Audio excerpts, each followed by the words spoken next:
Did you know you're making the wrong decisions most of the time in life?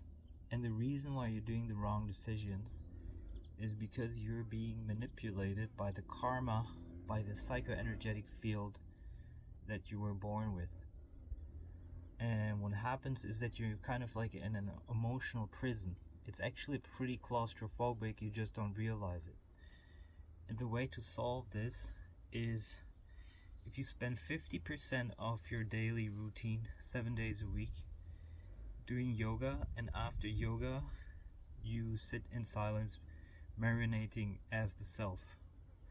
Marinating as the self, like Muji or Eckhart Tolle explains, it's basically realizing you are not only that which cannot be named, that which has no form, that which has no quality, that which cannot be touched, but from which everything is perceived. Thereby you recognize the unbeingness of it, and by extension you realize the karmic footprint of your body. And as you realize the karmic footprint of your body, there becomes kind of like a desire, a spiritual desire, to drop off all that baggage, the psychoenergetic baggage that you've been with, the karmic vasanas, psychoenergetic field, traumas. And unless you do that and go this route, you are going to be in a kind of like carousel of wrong choices, and you're going to keep doing the same choices over and over again. So the only way to get out of it is if you concentrate most of your waking time in recognizing this. Now I have a couple of techniques which I'm going to share with you, which aid in the release of these energies. And one of them naturally are mantras, bija mantras, like lam, vam, ram, yam, hum, om, mang. Those are fairly common, everybody knows those. Then there's mantras like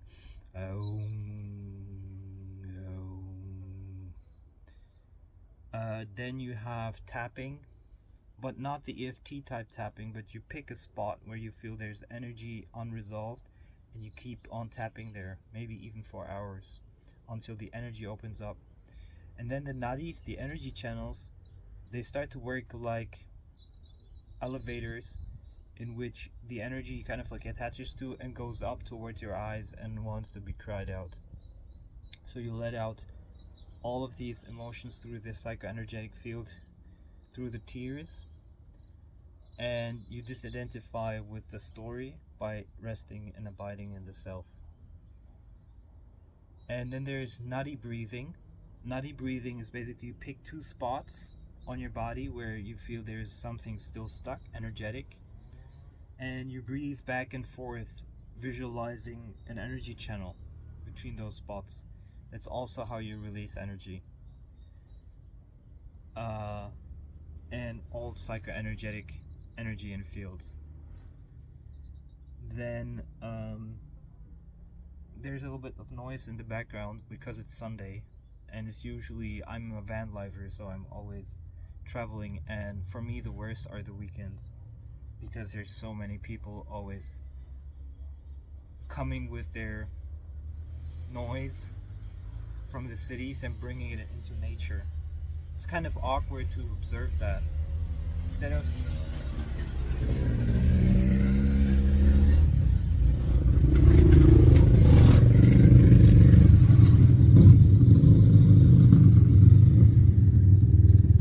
coming into nature and enjoying nature, they're actually bringing the noise into nature. It's really weird. And the more you awaken, spiritually awaken, the more you feel distanced by it. And that's also karmic noise.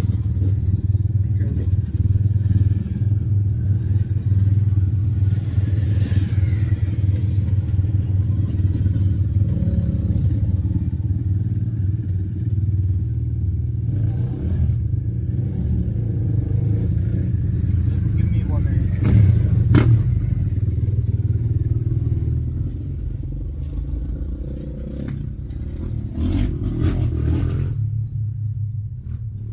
it's also karmic noise, and I'm gonna explain it. You know, noise is not healthy for anyone. Actually, it was determined even.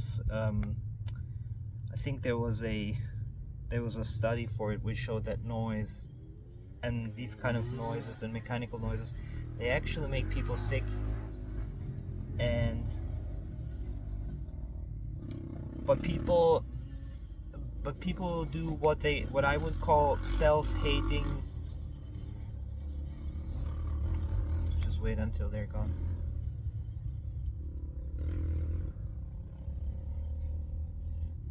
You can either choose a harmonious state for yourself, or you can choose a disharmonious state for yourself. And the one is self-love and the other is self-hate, respectfully. And a lot of people do, out of cultural conditioning, out of beliefs, they do actually stuff that is bad for them, even though they think it's good for them. It could be just even like certain type of sports, even this kind of like motorbiking. On an essential psychoenergetic level, it's actually not healthy for them. So while they're not recognizing it, they're actually practicing self-hate, because it's not harmonious for the human state. What is super harmonious for the human state, or for any animal basically, is resting kind of like in the feminine energy of nature in quiet. And anything that disrupts that is actually kind of like the body's fighting actually with yourself. A good example is also music. A lot of people think music is good for them, when in reality the vibration of music is actually disharmonious, and it's actually a part of self-hate. But it can be addicting because it triggers like the kind of effects, food or sexuality also creates in the body. So awakening to these kind of subtleties of life, and recognizing what is actually harmonious for yourself and what is not, is actually the key. And then once you practice self-love and you distance yourself from people who don't practice it because they influence, basically you're wasting time with them, because it's like this: you're incarnated on this planet to solve your own soul problems, you could say, to evolve in your soul.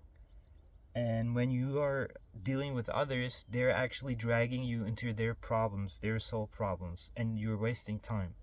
You should use that time for your own spiritual soul growth. And a lot of people, for example, Elon Musk just said, if society is very affluent, they usually tend to have a population collapse, and because they don't have children. And the reason is because children oftentimes are conceived out of existential fear. You kind of like, it's in the root chakra. You are kind of like fearful of what happens if you don't have children. It's kind of like it's very, very, very unconscious. People don't realize it, and the more subtle you go, the more you realize it. Even Eckhart Tolle said, when we become super conscious, we stop procreating. And that's very interesting, seeing it from different angles, and ask yourself, questions like, question everything and everyone, and even your own thoughts. And so you basically, by spending 50% of your time releasing karmic energies, you're actually becoming free of those kind of like karmic carousels in which you're doing constantly the same decisions, getting the same results, and wasting your time in this incarnation. And that's one of the funniest things, kind of like, is you have this gift of incarnation and you're completely wasting it because you're unconscious of what's really going on. So you're kind of like busy with entertainment, sex, people, the city, noises, music, not realizing that you're completely wasting your time. But it needs a very high vibration to recognize this. And so I'm making this video for some souls that are like, hey, I always wanted to, I knew that there was something else, I just didn't know what it was. So, and there are people who do feel this intuitively. they know that they're wasting their time. They're like feeling, but that they don't have any escape from it. It's like you're in the bubble of the matrix. You're being fed all this stuff, and you don't know that you can just unplug. And the intuitive yoga is super important because everybody individually has like different karmic and psychoenergetic fields. So while somebody else, has no trouble with an open heart chakra, somebody else might have a problem, with root chakra. For other people, it might be completely different. And